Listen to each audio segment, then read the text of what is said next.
Est-ce que t'es une bonne personne? Par contre, il faut pas que tu me fasses de tête bizarre. Généralement, quand on pose cette question aux gens, la plupart vont dire ben oui, plutôt, parce que je fais pas de mal. Que si je me compare à quelqu'un qui a fait des choses très graves comme Hitler ou Saddam Hussein ou Kadhafi, si je me compare à eux, ça va. Je suis pas quelqu'un de trop mauvais. Mais qu'est-ce qui se passe si on se compare à quelqu'un de parfait? Qu'est-ce qui se passe si on se compare à Jésus par exemple? Qu'est-ce qui se passe si tu te compares à la vie de Jésus? Le fait de se comparer nous place soit supérieur, soit inférieur à une autre personne. Et qu'est-ce qui se passe si tu es né dans une famille avec des gros problèmes? T'as pas les mêmes règles de société, t'as pas les mêmes pensées que les autres. Tu vas peut-être moins démontrer de l'amour. Et est-ce que ça fait de toi quelqu'un de moins bien pour autant?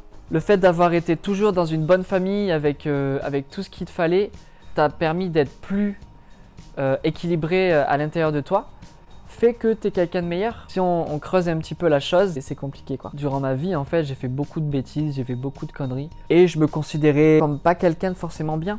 Je m'auto-jugeais en fait. Mais il y avait une partie en moi qui voulait quand même du bien. On est constamment en train de juger ce qui est bien et mal. Il y a eu un fruit. C'était pas une pomme, comme on aime bien le dire. Mais en fait, c'était un fruit qui portait un nom. Et ce nom, c'était le fruit de la connaissance du bien et du mal. Au moment où Adam a croqué dans le fruit de la connaissance du bien et du mal, à ce moment-là, il y a quelque chose qui s'est passé.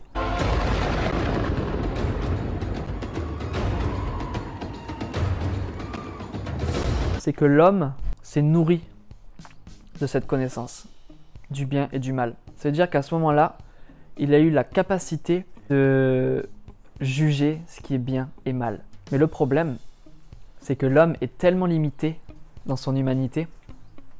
On n'a pas toute la vision, on n'a pas toutes les circonstances. Et c'est pour ça que Dieu a fait en sorte qu'on ne puisse pas vivre éternellement dans notre corps physique parce qu'on se trompe constamment sur ce qui est bien et ce qui est mauvais. Rien que pour nous-mêmes, on ne sait pas. Et on arrive à des mentalités de croire que plus je fais du bien et plus je suis une bonne personne. Plus je fais du mal et plus je suis une mauvaise personne. Mais en réalité, ça ne fonctionne pas comme ça. Parce que tu peux faire beaucoup de mal. C'est par exemple un meurtrier tue des gens, détruit des familles. S'il a un enfant et qu'il aime son enfant va le regarder comme le meilleur père du monde. Donc tout dépend du point de vue où on regarde. Si tu fais du bien constamment autour de toi, mais qu'à l'intérieur, c'est juste pour de mauvaises motivations, c'est juste pour te faire valoir, c'est juste pour montrer en fait aux autres que tu es supérieur parce que tu es meilleur, et bien là aussi c'est raté parce que tout est une question de motivation. Dieu regarde aux motivations, Dieu regarde aux pensées intérieures plus qu'à nos actes. Tout l'enseignement de Jésus est basé là-dessus en fait, sur l'intériorité de l'être humain. Il a dit c'est pas ce que vous mangez qui vous rend impur, c'est ce qui sort de votre bouche. Donc c'est pas parce que je fais des choses bien que ça fait de moi une bonne personne. Et moi j'ai cru ce mensonge. Parce que comme je disais tout à l'heure, j'ai fait n'importe quoi. Et quand j'ai rencontré Dieu, j'ai commencé à m'exciter pour les bonnes choses, pour aider les SDF, pour guérir les malades. Toute douleur maintenant tu quittes au nom de Jésus.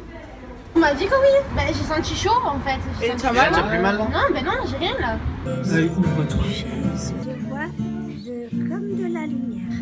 Vous avez aussi prié pour moi et le Seigneur a fait un miracle.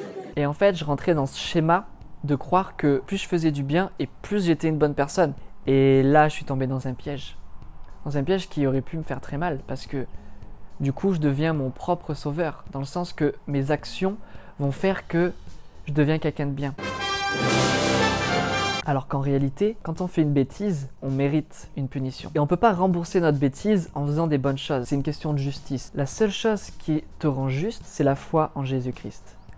C'est la seule chose qui peut nous rendre juste. Peu importe les actions, même si tu donnes tout ton argent aux pauvres, tu donnes ton corps aux flammes, si c'est pas motivé par Jésus, si c'est pas motivé par l'amour, alors c'est vain. C'est inutile en fait. Allez. Et avec la casse-tête. Oh bon, bien alors. Ta conscience te dit ce que tu dois faire ou ce que tu dois pas faire. Et c'est dit que ceux qui connaissent pas Jésus seront jugés en rapport à l'obéissance de leur conscience. Parce que Dieu parle à travers notre conscience, mais tout dépend si on s'y soumet ou pas. Parce que, encore une fois, on peut faire beaucoup de bonnes choses, mais si notre cœur n'est pas changé, si notre intérieur n'est pas purifié, alors c'est en vain. Alors oui, ça va faire du bien aux autres, mais à l'intérieur, tu restes quelqu'un de pourri. À l'intérieur, tu restes quelqu'un de malsain. Et moi, je sais que ma conscience me condamnait. Pendant des années, elle m'a condamné parce que j'avais fauté. Et le jour où Jésus est rentré dans ma vie, c'était terminé. Il y a des gens, ils ont l'impression qu'ils n'ont pas besoin d'être nettoyés à l'intérieur. C'est comme si moralement, il n'y a aucun poids sur eux. Ça, c'est encore plus grave quand tu ne reconnais pas ta faute, quand tu ne te reconnais pas injuste. En fait, si tu crois que tu es quelqu'un de bien, tu te trompes. Moi, ce que je crois, c'est qu'on va arriver devant Dieu et toute notre vie va être décortiquée. Où il y aura toutes nos pensées qui seront audibles et toutes les choses qu'on a fait, pourquoi on les a fait. Avec toutes les interactions qu'on a pu avoir avec les autres personnes, est-ce que eux aussi ont pu penser au moment où on a fait les choses. Et donc ça va être un sacré délire. Mais la bonne nouvelle, c'est que si aujourd'hui tu mets ton espérance en Christ, qui est mort pour toi, qui a en fait donné sa vie pour toi, tu peux être lavé dès aujourd'hui. La vie éternelle, c'est celui qui me connaît et qui connaît mon Père. Et la vie éternelle commence maintenant. Le salut commence aujourd'hui. On peut vivre le ciel sur la terre. Jésus est venu pour ça. Et aujourd'hui, on peut vivre le ciel à l'intérieur de nous, comme on peut vivre l'enfer. Et j'ai vécu les deux. J'ai vécu l'enfer pendant des années à l'intérieur de moi. Et aujourd'hui, ça fait des années que je vis le ciel. Et des fois, j'ai encore des goûts d'enfer. Mais mon espérance est accrochée en celui qui a donné sa vie pour moi. En celui qui m'aime tellement fort.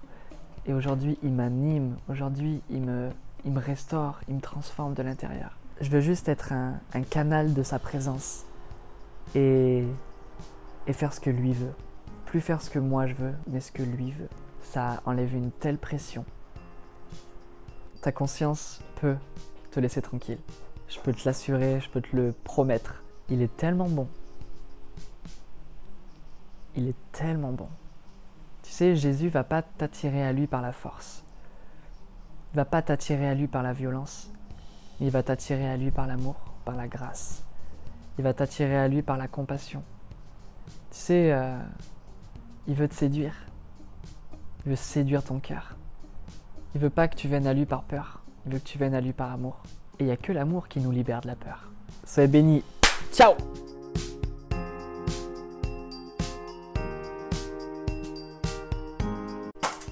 Ah, raté. Yes! C'est pas mal quand même. Ouais, tu l'as bien eu, mec.